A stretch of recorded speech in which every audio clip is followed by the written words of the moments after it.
मैं धर्मेंद्र गुर्जर और आप देख रहे हैं वाईडी ब्रदर्स क्लासेज का यूट्यूब चैनल और जिसमें आपका हार्दिक स्वागत है। YD brothers classes e learning platform को सब्सक्राइब करें। दोस्तों, कल अपने टॉपिक बीच में छोड़ा था, अनुवाद प्रकरण, हिंदी वाक्यों का संस्कृत में अनुवाद करना अपन सीख रहे थे, उसी को मैं आगे बढ़ा रहा हूँ। देखिएगा, मैंने कल आपसे कहा था कि अनुवाद सीखने से पहले आपको धातु रूप और शब्द रूप ये दो चीजें याद होनी चाहिए, क्योंकि धातु रूप और शब्द रूप जब तक आपको याद नहीं होंगे तब तक अपने सही मायने में अनुवाद करना नहीं सीख सकते। मैंने कुछ धातु रूप और शब्द रूप बोर्ड पे लिख दिए हैं, इनको देखिएगा एक बार। देखो, मैंने कल आपको बताया था कि एक हिंदी वाक्य से संस्कृत में अनुवाद करने के लिए उसकी तीन चीजें आवश्यक होती हैं। वो होता है उस वाक्य का सबसे पहले कर्ता, उस वाक्य का कर्ता, फिर उस वाक्य का क्या होता है कर्म, और उसके बाद में उस वाक्य की क्रिया। यानी हिंदी वाक्य की जो स्ट्रक्चर होती है, संरचना होती है, वो इस प्रकार से होती है। सबसे पहले वाक्य का क्या होता है कर्ता होता है, फिर उसका कर्म होता है, अंत में किसका प्रयोग किया जाता है, क्रिया का प्रयोग किया जाता है। जैसे अपने कल एक वाक्य लिखा था कि राम पुस्तक पढ़ता है, राम पुस्तक पढ़ता है, तो राम को वहां पर ने क्या माना था, कर्ता माना था, पुस्तक को कर्म माना था, और पढ़ता है इसको अपने क्रिया माना था। अब देखिएगा, मैं एक बार कर्म पे चर्चा नहीं करूंगा क्योंकि मैंने दो ही चीजें लिखी हैं। एक साइड में लिखा है वाक्य में प्रयुक्त होने वाले कर्ता, और एक तरफ लिखे हैं वाक्य में प्रयुक्त होने वाली क्रिया। इन दोनों के मैंने रूप लिखे हैं। जैसे अपने कर्ता का प्रयोग करेंगे उसी हिसाब से उसके साथ में किसका प्रयोग करेंगे, अपन क्रिया का प्रयोग करेंगे। कर्ता और क्रिया का प्रयोग किस प्रकार से एक वाक्य की संरचना में किया जाता है वो आज अपन सीखते हैं। तो देखिएगा, सबसे पहले आपके सामने मैंने कर्ता और क्रिया के कुछ रूप लिख रखे हैं। एक प्रकार के रूप लिखे मैंने कल कहा था कि आपको 5 प्रकारों के जो संस्कृत में रूप है वो याद करने हैं। अनुवाद सीखने के लिए ये बहुत ही जरूरी है। तो देखिएगा, इधर मैंने लिखे हैं कर्ता। कर्ता का मतलब होता है कार्य को करने वाला। यहाँ से देखिएगा, हिंदी संस्कृत भाषा में कल अपने ये बात कही थी कि संस्कृत भाषा में जैसे पुरुष कितने होते हैं, वचन कितने होते हैं, लिंग कितने होते हैं, विभक्तियां कितनी होते हैं, तो इनके अपने थोड़ा सा आज अध्ययन करते हैं। सबसे पहले देखिएगा, यहाँ लिखा हुआ है पुरुष, सब लिखा हुआ है पुरुष, यानी संस्कृत भाषा में आपको पता है पुरुष जो होते हैं वो पुरुष कितने होते हैं, 3 होते हैं। संस्कृत भाषा में पुरुषों की संख्या कितनी होती है, 3 होती है। पहला होता है प्रथम पुरुष, फिर होता है मध्य पुरुष, और फिर होता है उत्तम पुरुष। प्रथम पुरुष, मध्यम पुरुष और उत्तम पुरुष। फिर देखिएगा, संस्कृत भाषा में जो वचन होते हैं, वचनों की संख्या कितनी होती है, 3 होती है। एक वचन, द्विवचन और बहुवचन। एक बार मैं पुरुष और वचन की बात कर रहा हूँ क्योंकि यहाँ विभक्तियों का प्रयोग नहीं किया जा रहा है, पुरुष और वचन का अपने बात करेंगे। विभक्तियां जो होती हैं संस्कृत में वो 7 विभक्तियां होती हैं, एक होता है उसमें संबोधन होता है। विभक्तियां नहीं लिख रहे हैं। एक बार पुरुष और वचन की बात करें तो पुरुष जो होते हैं संस्कृत में आपको ध्यान में रखना है, पुरुष कितने होते हैं, 3 होते हैं, और वचन भी कितने होते हैं, 3 होते हैं। हिंदी भाषा में जो पुरुष होते हैं वो पुरुष तो 3 होते हैं, लेकिन वचनों की जो संख्या होती है हिंदी भाषा में वचन कितने होते हैं, 3 वचन नहीं होते हैं, वहां 2 ही वचन होते हैं, एक वचन और उसके बाद में सीधा हो जाता है बहुवचन। कभी भी द्विवचन का रूप हिंदी में नहीं होता। अब देखिएगा, आपके सामने मैंने लिखे हैं, इधर लिखा है प्रथम पुरुष, मध्य पुरुष, उत्तम पुरुष। यहाँ लिखे हैं इनके रूप एक वचन, द्विवचन और बहुवचन। यहाँ मैंने लिखे हैं सारे के सारे जो भी हैं वो कर्ता हैं, और यहाँ जो लिखे हैं वो सारे के सारे क्या हैं, क्रियाओं के रूप हैं। वही एक वचन है, द्विवचन और बहुवचन है। और ये जो रूप मैंने जो लिखे हैं वो कौन से लकार के लिखे हैं, लट लकार के लिखे हैं। लट लकार के लिए मैंने कल कहा था कि लट लकार को हिंदी में जो कहा जाता है वो क्या कहा जाता है, वर्तमान काल कहा जाता है। यानी एक ही काल के मैंने रूप लिखे हैं, एक ही लकार के रूप मैंने इस बोर्ड पे लिखे हैं, तो ध्यान दीजिएगा। सबसे पहले इधर लिखे मैंने प्रथम पुरुष। प्रथम पुरुष के एक कर्ता है। प्रथम पुरुष का एक वचन का कर्ता, फिर द्विवचन का कर्ता और फिर बहुवचन का कर्ता। यहाँ से ध्यान दीजिएगा, मैंने ऊपर संस्कृत के रूप लिखे हैं और नीचे इनका हिंदी अनुवाद भी लिख दिया है। यहाँ है से और सा, इनको मैं समझाऊंगा। से और सा दो रूप क्यों लिखे हैं मैंने, से पुल्लिंग के लिए आएगा और सा स्त्रीलिंग के लिए आएगा, क्योंकि लिंग जो होते हैं संस्कृत में वो 3 लिंग होते हैं, पुल्लिंग, स्त्रीलिंग और नपुंसक लिंग। जबकि हिंदी में जो लिंग होते हैं वो 2 ही लिंग होते हैं, पुल्लिंग और स्त्रीलिंग, नपुंसक लिंग नहीं होता है। तो ध्यान दीजिएगा, से और सा इन दोनों का जो हिंदी का अर्थ होता है वो क्या होता है, वह होता है पुल्लिंग के लिए वह का प्रयोग करेंगे तो सह का प्रयोग कर देंगे, स्त्रीलिंग के लिए वह का प्रयोग करेंगे तो किसका प्रयोग करेंगे अपन सा का प्रयोग करेंगे। फिर तव और ते इन दोनों का जो अर्थ होता है वो अर्थ क्या होता है हिंदी में वे दोनों, ते और ता इन दोनों का जो अर्थ होता है हिंदी में क्या होता है वे सब। फिर होता है त्वम, मध्यम पुरुष एक वचन का जो रूप है वो क्या है त्वम है, इधर से मध्यम पुरुष है इधर से एक वचन, ये एक वचन सभी के साथ में यहाँ तक जुड़ा हुआ है, द्विवचन यहाँ तक जुड़ा हुआ है और बहुवचन यहाँ तक जुड़ा हुआ है। हालांकि ये रूप शायद आपको संस्कृत में यदि लैंग्वेज आपने सुन रखी है तो उसमें याद भी होंगे आपके। फिर है त्वम, त्वम का जो अर्थ होता है वो क्या होता है तुम होता है, युवाम, युवाम का अर्थ होता है तुम दोनों और यूयम, यूयम का अर्थ होता है तुम सब। फिर ध्यान दीजिएगा अहम, अहम का हिंदी का अर्थ होता है मैं, आवाम हम दोनों, वयम हम सब। ये तो हो गए इधर वाले सारे के सारे कर्ता। अभी अपन अनुवाद करेंगे तब समझेंगे इन चीजों को। फिर देखिएगा क्रिया का प्रयोग, मैंने अभी कहा था कर्ता और क्रिया इनका प्रयोग कैसे किया जाता है एक हिंदी के वाक्य से संस्कृत में अनुवाद करते समय, उस चीज को अपन सीखते हैं। यहाँ वही क्या है एक वचन है, द्विवचन और बहुवचन। इधर से मैंने पुरुष नहीं लिखे हैं, पुरुषों को इधर से पढ़ेंगे अपन। प्रथम पुरुष का एक वचन, प्रथम पुरुष का द्विवचन और प्रथम पुरुष का बहुवचन। फिर मध्यम पुरुष का एक वचन, मध्यम पुरुष का द्विवचन, मध्यम पुरुष का बहुवचन। उत्तम पुरुष का एक वचन, उत्तम पुरुष का द्विवचन और उत्तम पुरुष का बहुवचन का रूप है। इधर से मैंने लकारों के रूप लिखे हैं, पठती, पठ धातु के मैंने लिखे हैं, पठती, पठतः, पठन्ति, पठसी, पठतः, पठति, पठानी, पठावे, पठामे। यदि गस धातु के अपन बनाएंगे तो ये रूप ऐसे बन जाएंगे, गस्ती, गस्तः, गच्छन्ति, गच्छसि, गस्तः, गच्छति, गच्छामि, गच्छावे, गच्छामे। किसी भी धातु के अपन रूप बना सकते हैं। यदि अपने कोई एक रूप, मैंने कहा था कि आपको एक ही धातु के रूप याद करने, पांचों लकारों के जो रूप है वो एक ही धातु के याद करने हैं, अलग अलग धातुओं के आपको रूप याद नहीं करने। जैसे मैंने लट लकार के रूप पट धातु के किए, फिर जो आप दूसरे लकार के रूप कर रहे हो तो किसी लिट धातु के कर रहे हो, तो एक ही धातु के आपको याद करने हैं। जिससे थोड़े से क्या होगी आपको जो याद करने में है वो बहुत ही आसानी रहेगी। अब देखिएगा, अब अपने को करना है किसी भी वाक्य का संस्कृत में अनुवाद। इन चीजों को समझ लिया आपने। अब देखना, मैं एक वाक्य लिख रहा हूँ, यहाँ वाक्य है, अपना छोटा सा वाक्य लिख रहा हूँ मैं कि वह पढ़ता है। अपन कर्म का प्रयोग नहीं करेंगे एक बार वाक्य में। मैंने कल कहा था कि हिंदी वाक्य की जो संरचना होती है, पूर्ण जो वाक्य होता है, उस पूर्ण वाक्य में तीन तत्व उसके होने जरूरी होते हैं। उसका कर्ता होना चाहिए, उसका कर्म होना चाहिए, उसका क्या होना चाहिए क्रिया, उसका प्रयोग, क्रिया का प्रयोग होना चाहिए। यहाँ वह इस वाक्य का कर्ता है, पढ़ता है ये इस वाक्य की क्या है क्रिया। और दो ही चीजें अपने स्पष्ट की ऊपर, इधर मैंने कर्ता लिखे है, इधर क्या लिखी है क्रिया लिखी है। अब कर्ता और क्रिया का प्रयोग अपने को संस्कृत में करना है, वो कैसे करेंगे ध्यान दीजिएगा।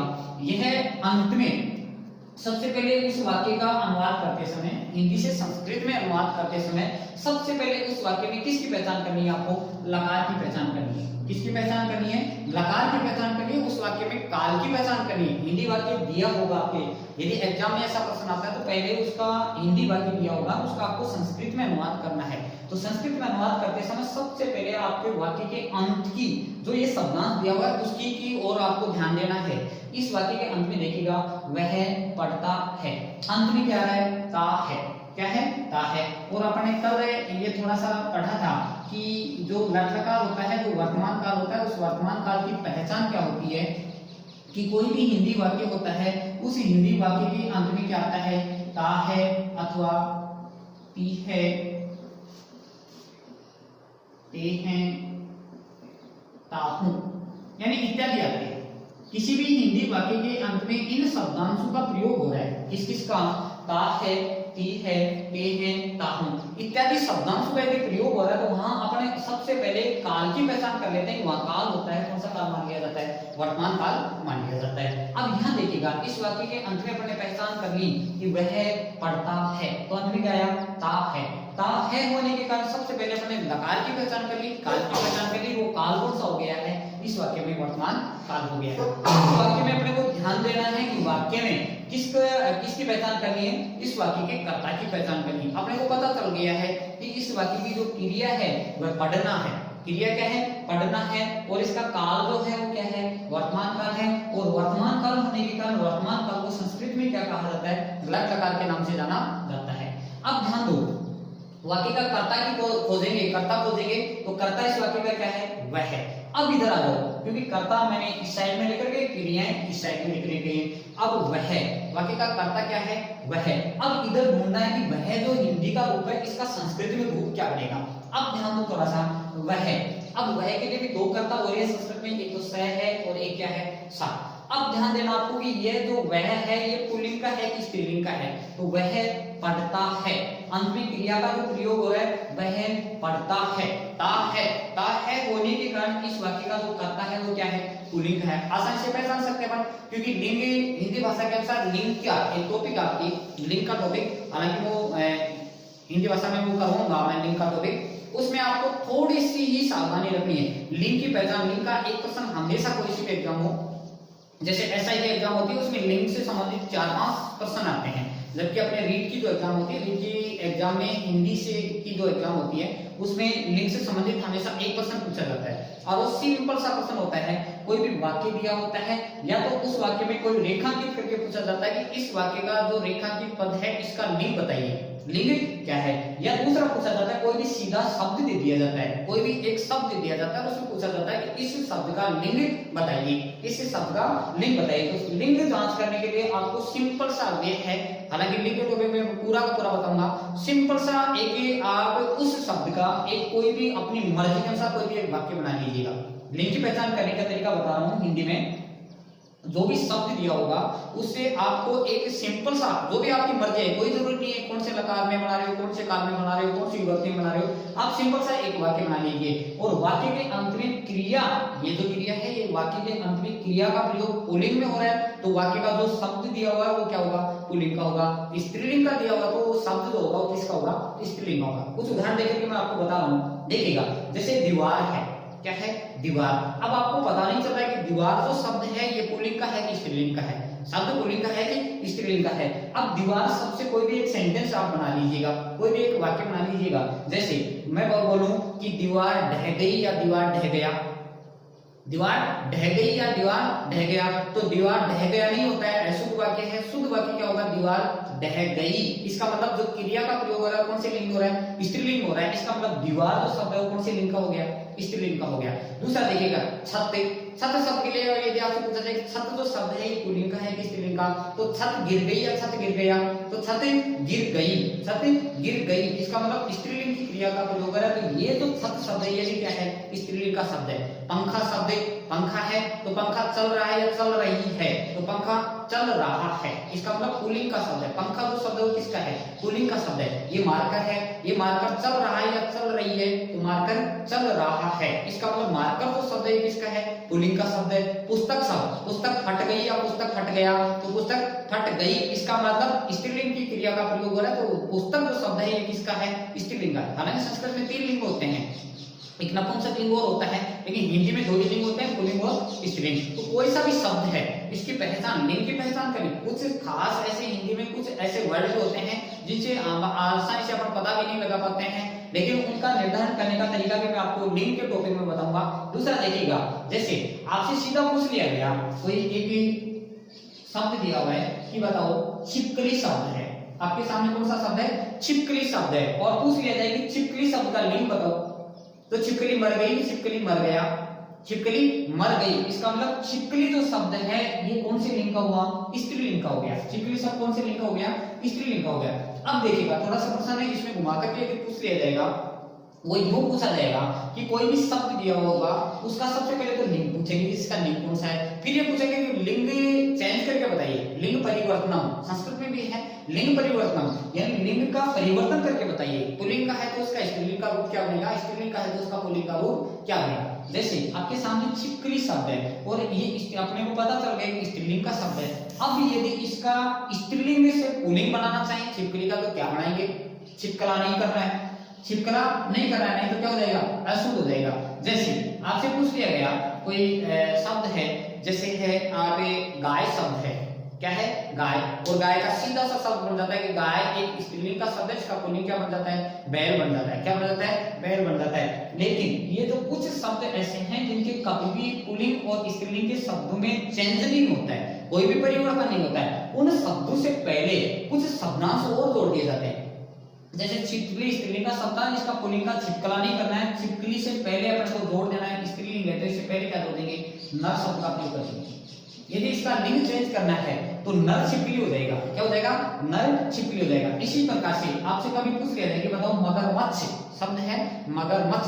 अब मगरमच्छ चल रहा है या मगरमच्छ चल रही है, तो मगरमच्छ चल रहा है शब्द किसका है, पुल्लिंग का है। और इसका कभी भी स्त्रीलिंग का शब्द बनाते समय मगरमच्छ ही नहीं करना है, वरना गलत हो जाएगा। इससे पहले अपन शब्द का प्रयोग करेंगे, किसका प्रयोग करेंगे, मादा शब्द का प्रयोग करेंगे। तो ये लिंग निर्धारण करने के कुछ तरीके हैं, कुछ नियम हैं, वो लिंग के टॉपिक पे अपन पढ़ेंगे। तो सबसे पहले आपको ध्यान में क्या रखना है कि कोई भी वाक्य दिया होगा, उस वाक्य में अपने को करना क्या है, सबसे पहले उसके लिंग, उस शब्द के लिंग का निर्धारण कर लेना है। जैसे वह पुस्तक, वह पढ़ता है, इसका मतलब वह जो शब्द है ये किसका है, पुल्लिंग का है। अब देखिएगा पुल्लिंग के दो रूप है, पुल्लिंग के एक रूप है, ये स्त्रीलिंग का रूप है।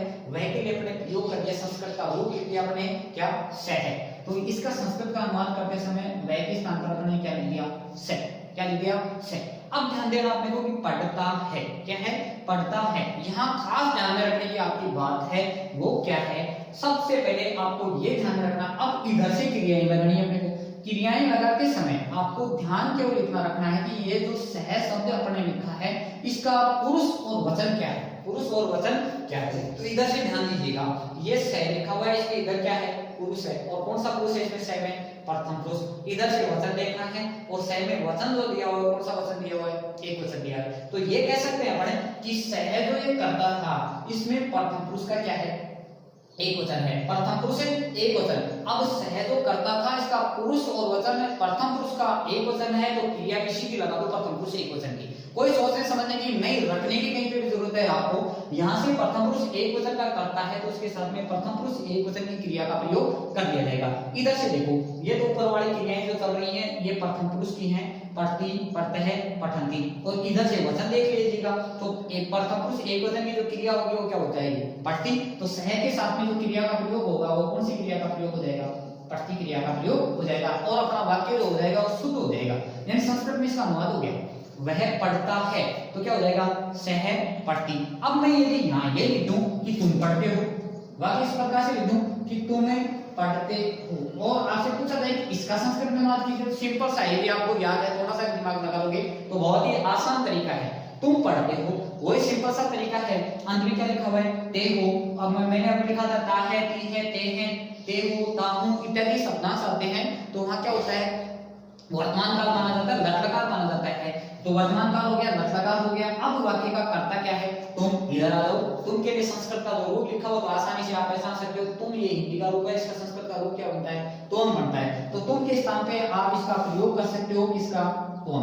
किस शब्द का प्रयोग कर सकते हो, तुम। और अब आपको ये ध्यान में रखना है, पढ़ते हो तो इसका संस्कृत का रूप क्या बनेगा, क्योंकि आपके सामने लिखे हुए हैं। अब ध्यान दो, इधर से देखो, तुम जो शब्द था इसका संस्कृत का रूप क्या बना, तुम बना। अब इसमें वही पुरुष और वचन देख लो, तो इसमें पुरुष और वचन कौन सा है, मध्यम पुरुष का वही वचन कौन सा है, एक वचन। मध्यम पुरुष एक वचन का रूप तुम बनता है। तो उधर से क्रिया देख लो, मध्यम पुरुष एक वचन की कौन सी बनेगी, तो ये तो मध्यम पुरुष, ये तो प्रथम पुरुष वाला लाइन है, ये नीचे वाली मध्यम पुरुष है। और मध्यम पुरुष एक वचन की क्रिया क्या है, पठसी। तो तुम के साथ में जो क्रिया का प्रयोग होगा वो क्या हो जाएगा, पठसी का प्रयोग हो जाएगा, अपना अनुवाद क्या हो जाएगा, शुद्ध हो जाएगा। देखिएगा दूसरे तरीका का जो प्रश्न पूछा जाता है इसमें से वो क्या पूछा जाता है, एक तो मैंने तरीका बता दिया है, अनुवाद आप आसानी से कर सकते हो। प्रश्न की जो प्रकृति होगी वो क्या होगी, एक प्रश्न दे दिया, कोई भी ऐसे दे दिया कि तो हमें पठसी। अब पठसी के स्थान पर यदि इस वाक्य को अशुद्धि संशोधन में यदि पूछेंगे तो ये देंगे वाक्य शुद्ध है कि अशुद्ध है। पहले तो आपको ध्यान होना चाहिए कि वाक्य जो लिखा हुआ है ये शुद्ध है या अशुद्ध है। तो इसकी पहचान तो आपको ये जो मैंने बोर्ड पे जितना डायग्राम बना रखा है इतना भी यदि आपको याद है तो अनुवाद आप आसानी से कर सकते हो। सिंपल से तो वाक्य है उनका आसानी से आप अनुवाद कर सकते हो। अब देखिएगा वही आपको पहचान करनी थी तुम, और तुम में अपन ने देखा है वैसे भी पुरुष और वचन देखना है तो मध्यम पुरुष का क्या है, एक वचन। अब इधर से देखना है कि इसके साथ में जो क्रिया का प्रयोग हुआ है वो मध्यम पुरुष एक वचन का हुआ है कि नहीं हुआ है। तो इधर से देखो क्या लिखा हुआ है, पढ़ता है। पढ़ता जो रूप है वो तो किस में आ रहा है, प्रथम पुरुष का क्या है, द्विवचन, जबकि होना क्या चाहिए था, मध्यम पुरुष का एक वचन का रूप होना चाहिए था। और पढ़ता के स्थान पर किसका प्रयोग होता, पठसी का प्रयोग होता, तो वाक्य क्या होता, शुद्ध होता। इसका मतलब यही होगा, उसमें दिया हुआ ये होता है कि रेखांकित पद में अशुद्धि, रेखांकित पद में जो अशुद्धि है उसका शुद्ध रूप क्या होगा, और नीचे चारों शब्द ये होते हैं। तो पढ़ता नहीं आगे पे इसके स्थान पर किसका प्रयोग किया जाएगा, पठसी का प्रयोग किया जाएगा। ये देखिएगा अब मैं आपके सामने एक रूप दे रहा हूं, आपके सामने एक रूप है, सीधा अनुवाद ही दे रहा हूं मैं कि अहम और आगे रेखांकित पद दे दिया, रिक्त स्थान दे दिया। अब आपसे पूछा जाएगा रिक्त स्थान की पूर्ति के लिए उपयुक्त पद होगा, रिक्त स्थान की पूर्ति के लिए उपयुक्त पद होगा। अब आपको चयन करना है, मैं चार ऑप्शन दे रहा हूं, यहाँ पठामे आएगा, यहाँ पठसी आएगा, यहाँ पठामी आएगा और यहाँ पठानती आएगा। आपके सामने चार ऑप्शन है। प्रश्न जो आ रहे जिस प्रकार से प्रश्न पूछे जाएंगे पुटक किए जाएंगे वो प्रश्न की प्रकृति में बता रहा हूँ किस किस प्रकार के यहाँ से प्रश्न पूछे जाते हैं अनुवाद में से। अहम दे दिया, आगे रिक्त स्थान दे दिया, रिक्त स्थान की पूर्ति के लिए आपको चार विकल्प दे रखे हैं, इन चारों विकल्पों में से चयन करना है कि किस विकल्प का प्रयोग करेंगे वाक्य शुद्ध हो जाए। तो देखिएगा वही आपको ध्यान में रखना है, या तो मैंने एक तरीका तो बता दिया है, एक तरीका तो क्या था, सीधा कोई हिंदी वाक्य दिया होगा उसका संस्कृत में आपको अनुवाद करने के लिए चार ऑप्शन दिए होंगे। दूसरा क्या देंगे, एक अशुद्ध वाक्य दिया होगा उसका शुद्ध रूप क्या होगा, और तीसरा जो पूछने का जो तरीका है वो क्या देंगे, एक कर्ता दे देंगे, उसका एक क्रिया का रिक्त स्थान छोड़ देंगे, उसकी क्रिया का प्रयोग आपको अपने स्वयं विवेक से करना है। अब ध्यान दो, आपको सबसे पहले वही करना है, ये अहम क्या है, मैं, और मैं क्या होता है, कर्ता होता है, क्या होता है, कर्ता। अब अहम का इधर से रूप देख लो, अहम का जो रूप है वो क्या है, मैं, क्या है, मैं है। अब अहम में वही पुरुष और वचन देख लो, तो उत्तम पुरुष का क्या है, एक वचन है, उत्तम पुरुष एक वचन, उत्तम पुरुष एक वचन का रूप क्या होता है, अहम। इधर से आ जाओ, तो उत्तम पुरुष एक वचन की जो क्रिया का प्रयोग होगा वो मैंने यहाँ लिखा था, नीचे लिखा था, क्या बनता है, पठामी, पठावे, पठामे है, पठामी, पठावे, पठामे। तो एक वचन का जो रूप बनता है वो क्या बनता है, पठामी बनता है, और अहम पठामी ये रूप क्या हो जाएगा, शुद्ध हो जाएगा। तो दोस्तों आपको याद रखना है, दो चीजें आपको क्लियर होनी चाहिए, तब जाकर के आप अनुवाद सीखोगे। रट्टे मारने से आप अनुवाद कतई नहीं सीख सकते हो। थोड़े से आप ट्रिक के द्वारा, ये छोटे शॉर्ट ट्रिक है, इसके द्वारा आप इसको सीख सकते हो, आसानी से सीख सकते हो। हालांकि अनुवाद की जो सेकंड ग्रेड और फर्स्ट ग्रेड में डिग्री प्रश्न पूछे जाते हैं, लेकिन रीड को लेकर के मैं आपको स्पेशली यहाँ मैंने लिख भी रखा है कि रीड को लेकर के मैं फोकस करके थोड़ा सा अध्ययन आपको करवा रहा हूँ, क्योंकि रीड में इतना गहराई से पूछेंगे, सेकंड ग्रेड फर्स्ट ग्रेड में बहुत ही गहराई से प्रश्न पूछा जाता है अनुवाद में से भी, क्योंकि वहां कर्ता भी होता है, क्रिया भी होती है, कारण भी होता है, तीनों में से प्रश्न पूछे जाते हैं। लेकिन रीड में इतना गहराई से नहीं पूछेंगे क्योंकि उनको पता है।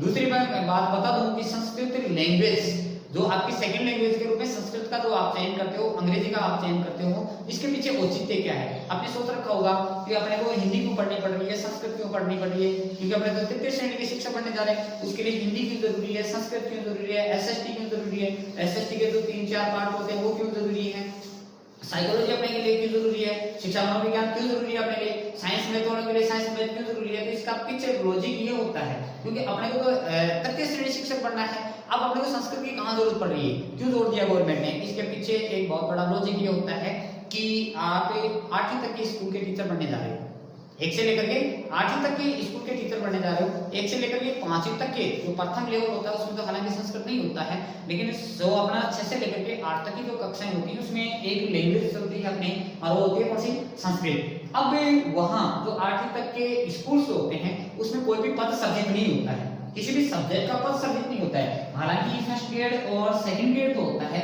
उस फर्स्ट ग्रेड और सेकंड ग्रेड की जो पोस्ट होती है उसमें पदों के अनुसार होती है, लेकिन थर्ड ग्रेड की जो होती है वो कोई पदों के अनुसार नहीं होती है, भर्ती भी नहीं होती है पदों के अनुसार। जैसे आप सेकंड ग्रेड के 6 सब्जेक्ट होते हैं, 6 सब्जेक्ट होते हैं, पहले संस्कृत नहीं होता था, इसके भी मूल सब्जेक्ट संस्कृत में होता, 5 ही मूल सब्जेक्ट होते थे।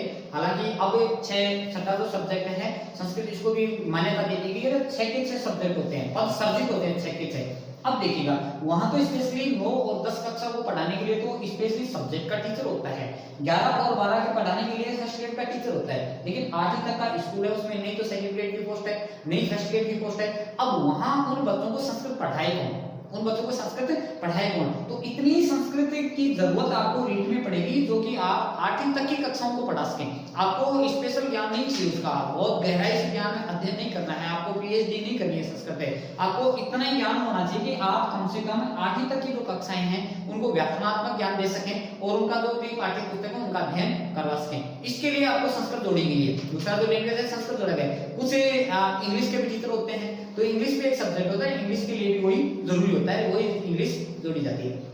तो दोस्तों आपको 2 चीजें याद होनी चाहिए, क्लियर होनी चाहिए। एक आपकी ये कर्ता वाला रूप जो मैंने लिखे हैं, ये जो 9 और 3 12 रूप हैं और इधर से 9 रूप हैं, ये आपको याद होने चाहिए, क्लियर होने चाहिए, तब जाकर के आप आसानी से अनुवाद सीख सकते हो।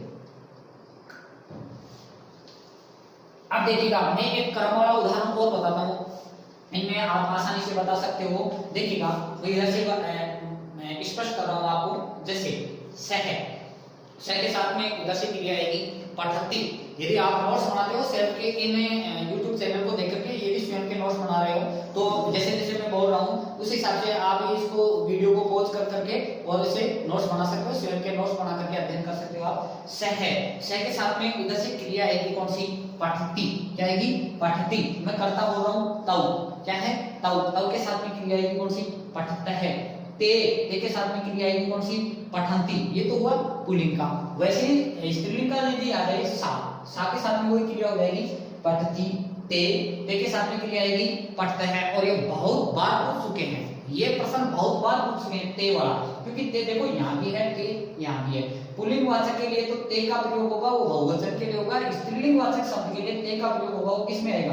द्विवचन में आएगा। किस में आएगा? द्विवचन। तो ते शब्द के साथ में यदि ते कर्ता के साथ में दोनों रूप यदि दिए होते हैं तो दोनों शुद्ध होते हैं। ते पठंती भी होता है और ते पढ़ता है, दोनों के दोनों रूप। ये 2-3 बार पूछा हुआ प्रश्न है।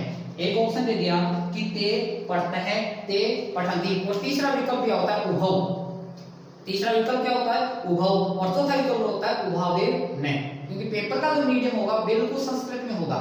थोड़ा सा मैं आपको बता दूं कि ऑफलाइन जो कोचिंग्स हैं उसकी भी मैं बता दूं, और ऑनलाइन जो कोचिंग्स हैं वहां की भी मैं हकीकत बता दूं कि कोई भी जो सब्जेक्ट का जो टीचर होता है वो कतई इस और ध्यान ही नहीं देता है कि बच्चों को अनुवाद सिखाया जाए, क्योंकि अनुवाद का जो टॉपिक है थोड़ा सा टफ है, थोड़ा सा टफ है, इसकी ओर जाती नहीं है। वो करते क्या है? सबसे पहले संधि पढ़ा दी, समास पढ़ा दिए, प्रत्यय पढ़ा दिए, उपसर्ग पढ़ा दिए, वाच्य पढ़ा दिए, और फिर सीधा ही जैसे अपने लिंग ज्ञान, लिंग का ज्ञान करना भी है एसओपी संशोधन में, वो कुछ बता करके कारक का टॉपिक है, कारक पढ़ा दिए और सीधा किस पे चले जाते हैं? वो शिक्षण विधि की ओर गमन कर जाते हैं। और शिक्षण विधि की भी स्पेशल क्या है? शिक्षण विधियां भी जो टीचर पढ़ाते हैं संस्कृत सब्जेक्ट में, वो मैंने देखे हैं कहीं के ऑफलाइन क्लासेस भी देखी है, बाकी यूट्यूब चैनल्स पे मैंने देखा है हिंदी में पढ़ा। संस्कृत की जो शिक्षण विधियां वो किस में पढ़ा रहे हैं? हिंदी में, जो कि आपके कतई काम की नहीं है।